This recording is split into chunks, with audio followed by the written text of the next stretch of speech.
తెలంగాణ బలమైన ఆర్థిక రాష్ట్రంగా నిలదొక్కునేందుకు విజన్ డాక్యుమెంట్ తయారు చేసినట్లు సీఎం రేవంత్ రెడ్డి తెలిపారు. విజన్ డాక్యుమెంట్ 2047లో విజన్, స్ట్రాటజీ అనేవి రెండు అంశాలను స్పష్టం చేశారు. ఈ క్రమంలో తెలంగాణలో మరో 4 విమానాశ్రయాలు తీసుకొస్తున్నట్లు వివరించారు. వరంగల్, ఆదిలాబాద్, భద్రాద్రి కొత్తగూడెం, రామగుండంలో ఎయిర్పోర్ట్లు రాబోతున్నాయని తెలిపారు.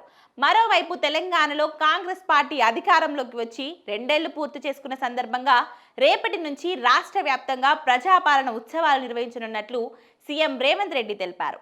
డిసెంబర్ 1 నుంచి 9 వరకు రోజు ఒక ఉమ్మడి జిల్లాలో ఈ ప్రజాపాలన ఉత్సవాలు నిర్వహించనున్నట్లు స్పష్టం చేశారు.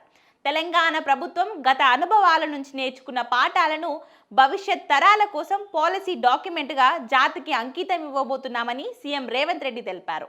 ప్రపంచ దేశాలలో ఉన్న దిగ్గజ కంపెనీలను మన యువతకు ఉద్యోగ ఉపాధి అవకాశాలు కల్పించి తద్వారా రాష్ట్ర ఆర్థిక వ్యవస్థను బలోపేతం చేస్తామన్నారు.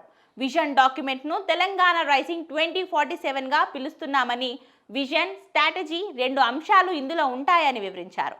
ప్రతి అంశాన్ని లోతుగా విశ్లేషించి భవిష్యత్ ప్రణాళికను సిద్ధం చేసుకుంటున్నామన్నారు. భారత్ ఫ్యూచర్ సిటీతో పాటు అనేకం ఈ రీజన్లో ఉండబోతున్నాయన్నారు.